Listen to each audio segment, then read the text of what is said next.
2023 CFL Winter Meetings one-on-one with Saskatchewan Roughriders General Manager Jeremy O'Day. Jeremy, very curious how your off-season has started. A lot of talk after Saskatchewan hosted the Grey Cup. Roughriders weren't in it, but are you all past that now and on to 23? Yeah. I mean, you still have to look back and see what went wrong, and you're still, you're going through that. But most of that stuff happened shortly after the season, where you have your exit interviews with not only the players but the coaches, and really once a couple of weeks there goes by, you really just kind of focus on 2023 and trying to improve the situation that we haven't been in a while, and obviously something that we weren't super excited about. So we're focusing on getting back on track and putting ourselves in better position going into the playoffs. You're a pretty mild-mannered guy. I don't think you get too high or too low. But what was that season like to go through in the fishbowl or the hotbed, or however you want to put it, of Regina in the province of Saskatchewan? Yeah, it's tough. I've been there a long time. I've been through some good and bad seasons. I think it's a lot different as a player when you're playing football. You play a football game, and you take the night, and then you start preparing for the next week. But when you're a coach, when you're in administration, the weeks they're long. You can't wait to get to the next game. But it's tough, but it's something that I fully understand. I think all of our staff understands that you got to take the bad with the good. And I said, in Saskatchewan, football really matters. And whether you're at the gas station pumping gas and someone wants to give you some advice, or you're at the grocery store, you got to understand that that's just the atmosphere in Saskatchewan, right? And so you can't be excited when you're winning and telling people, patting you on the back in those situations. And when it's not going well, they're going to give you their 2 cents, which is great too. But it's a good thing to have high expectations. That the expectations is to win, and that's certainly something that you want to be involved with. A place where the expectation is to win, and we certainly know that. I would imagine people at the gas station and the grocery store have a lot of questions about Cody Fajardo in 2022 and potentially going forward. But let's look back for a minute. The issue that he dealt with, lower body, the knee injury that he played through, looking back on it now and, talking to Craig Dickinson, do you guys think it would have been better to have him rest? I know he was adamant to play through it, but do you look back on that now and sort of use that for a view into the future, or how do you analyze that? Yeah, I think there's a lot of things that went on through the season that you can look back from a 2023 lens and look back and say, what could we have done differently? Certainly a big strength of Cody is being able to use his legs, and when that's hindered, or if he's slowed down with moving in the pocket or getting out of the pocket, something that's very valuable to him. It certainly makes it tough on him. I think we were all aware of it and understanding of it. Certainly impacted his mobility and something that's a big part of his game, right? So looking back, maybe that's a situation where we could have. It's so tough when you're dealing with professional athletes, and a guy that's such a competitor, which Cody is, just wants to play and continue to play through it. I can remember in my own career having the same injury and push and try to get back a little bit too early, and regretting coming back a little bit too early. So I think that it's certainly a valid point, certainly something that we should consider, whether at that time we should have sat him down for a couple of weeks. But again, it's tough when you're dealing with professional athletes, and he says, I'm ready to go, and he wants to go with the knee brace. Then you certainly don't want to not let him play, but there's sometimes you do have to kind of keep guys' helmets away from him. That was the last year of Cody's contract. Expires in mid-February, just like a bunch of other free agents. Have you had conversations with him about signing an extension with the team, or where is that at? We haven't. We have pretty limited conversations with Cody, to be honest with you. Obviously, talked to him a couple times in the exit interview. Craig's actually reached out to him and talked to him over the phone, and I believe our offensive coordinator that we just hired, Kelly Jeffries, has also had some communication with him. I expect that those talks will increase over the next few weeks, and so we can get an understanding of where he's at and also where we're at. Do you expect him to try free agency? Do you think he'll hit it from your perspective, or would you like to re-sign him before that comes? Those are things that we haven't determined yet. I think that those are still some of the questions that we'll ask as we get closer here. He needs to know where we kind of stand, and also we need to know what his expectations are. I know that right after the season, sometimes you say things that when it's still fresh, and there's always some time period where you have to really just take a step back and have some time away. And I think that time is going to do some good things for us. Another one of the big free agents that you have upcoming is Duke Williams. You signed with that big contract. He had injury issues, especially towards the end of this season. Is he a guy that you'd like to bring back to Riderville? We're still having conversations on a couple of our players on whether we'll offer them back or not. I know it's a tough situation for Duke. People don't know that he was injured very early in the season and was really fighting through some nagging injuries until he had the ankle that really caused him to kind of shut it down. So, it's always tough when you sign a big contract. It's obviously well publicized, the contracts and the numbers, and from a fan perspective or a media perspective, and even our perspective, when you put a big contract at the end of the year, everyone wants to look, was the contract valued, right? So it's just the nature of it. I think a lot of players are rewarded for their year before, and sometimes you'll see guys that take a step back because they didn't have the year they wanted. But again, a really good player. We're still having some conversations with what we're going to do at that spot. One of the bright spots of the 2022 season for the Roughriders had to be Kian Schaffer-Baker. Had almost 1,000 yards. I think he was really close. He's had a number of NFL workouts now. Do you believe he signs an NFL contract? And if so, do you think he can make an impact down there? Well, I think first of all, he's a heck of a player. He's a tall, long, strong, young receiver. I think you look at him, I think he's still 24 years old.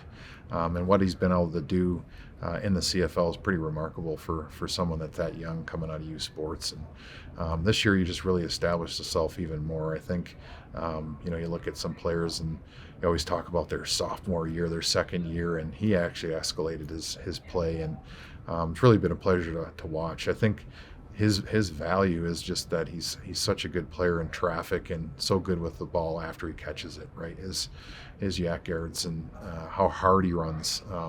You don't see that when you're looking at him, and then he catches the ball. He's just hard to bring down. And something that's really respected by me is when receivers catch it and run with it. And he does a really good job of that. Competes for the 50-50 balls, and I think he runs well enough. So certainly fits the physical part of it. Certainly is young enough to get an opportunity. He's had a number of NFL workouts in the double digits now. And usually when you have that many workouts that happen, then it only takes one team to provide that opportunity. So right now we're not aware that he's been offered. But again, he's worked out for a number of teams, and he still has some that are still going on. Is he a guy that was hard to evaluate coming out of university because he didn't have that production? And I'm kind of curious how you do that as a pro evaluator. Yeah, I'll give a lot of credit to Kyle Carson, our assistant GM. Kyle was very high on Keenan and kept bringing him up through the draft process. And because he kept bringing him up on a regular basis, we spent a lot of time watching him. We really did. I'm not just making it up because it was a good pick later in the draft. But what we thought is we didn't think that he had a lot of opportunity to have a lot of production at U Sports, and for various reasons. But what we noticed is that he's never discouraged. He never showed it if the ball didn't come his way or if it was an inaccurate throw, and he just kept working. Had a really good East-West game that we saw. Didn't run a 40 in the regional combine. If you remember, that combine was actually shut down right at the end of it. And so I firmly believe that Keenan would have actually went on to the main combine that year, but we didn't have it. So we were fortunate throughout that process to maybe slip one through the cracks there, or sneak one by the goalie there with him, because he certainly didn't get to show it at the larger combine. And I really think that he would have went through because he had a good regional combine. He didn't run his 40, but I think he would have advanced, which probably would have led us not to get him where we did in the draft. He had a great year despite the offensive line having a not so great year. They gave up a league high in sacks. I forget the exact number. I think it was in the 70s. Is that really an area of focus for you, especially with your background playing offensive line? Yeah, 100%. Like, I say it every year. The biggest the biggest factor in football is the offensive line, and I think that it's not a coincidence that our year went the way it was with the season that we had up front. What's a little more difficult is really just evaluating them as individuals, making sure that we don't paint them all in the same picture, right? Because it was, as a group, we struggled. But I do think we still have some good offensive linemen up front that we have to make some tweaks to. I think that one of the things we learned going through our coaching hires this year and talking to coaches from other teams is it's probably not as bad as we think it is, and it wasn't like our offensive linemen were getting manhandled in certain positions and beat on a consistent basis, but they were all taking turns.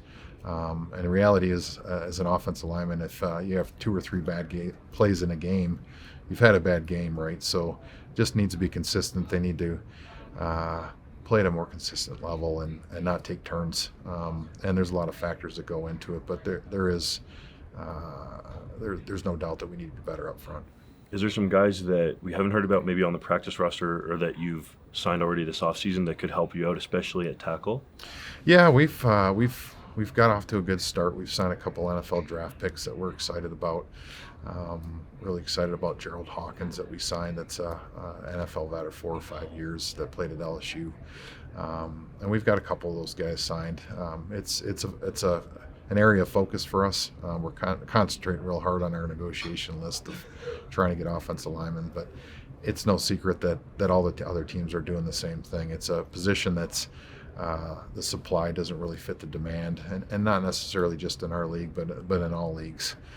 Certainly a challenge with the other leagues coming in is, they're filling their rosters as well, and guys are making decisions to stay in the States. But we're all in the same boat. It's our job to improve in that area. It's certainly an area that we're trying to get better at. The guy with maybe the most starry name, so to speak, that was on your team last year would be Charleston Hughes. I think a lot of people would be curious about his future. He was in Saskatchewan, Toronto, comes back. It seems like played a leadership role there on the team in 2022. Maybe didn't play as much as he wanted, but what do you see for his future? Have you talked contract with him? Do you think he'll be back? Do you think he's leaning towards retirement? Where do you think that's at? No, I definitely don't think he's leaning towards retirement. We're still having discussions. We'll keep the discussions that we had with Charleston. We certainly have already talked to him, kind of in respect to Charleston and who he is and what he's meant to our team and our league.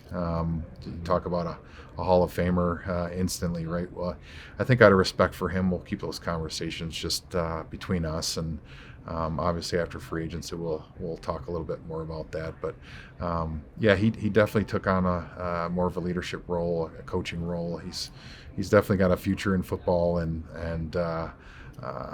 his amount of knowledge playing the game and what he's learned over the years is really remarkable.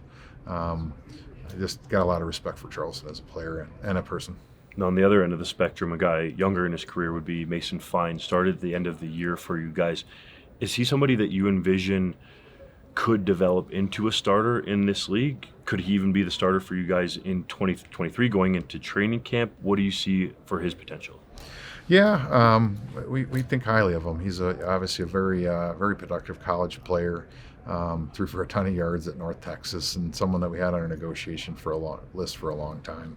And so he did some good things when he got in there, and there's some things that he could be better at. And really, it's going to be kind of the fit between our quarterback and our offensive coordinator, and he'll have a lot of say in that position. I certainly think he has a chance. Again, it's about opportunity. As I said before, our star quarterbacks weren't stars until they got an opportunity to play. Whether we go into the season without a veteran quarterback is yet to be determined. I think that, from my perspective and Coach Dickinson's perspective, we'd like to have the veteran quarterback there, just to have a guy that's been there and done that. But we're not afraid to go another route where it gives a guy an opportunity. to become the next star quarterback. A lot of intrigue at that position, Jeremy. Everybody will be watching to see what happens with the Roughriders QB spot, but thanks for sharing some perspective at the Word of Meetings in the mountains. For sure. Appreciate it. Thanks, Justin. Appreciate it.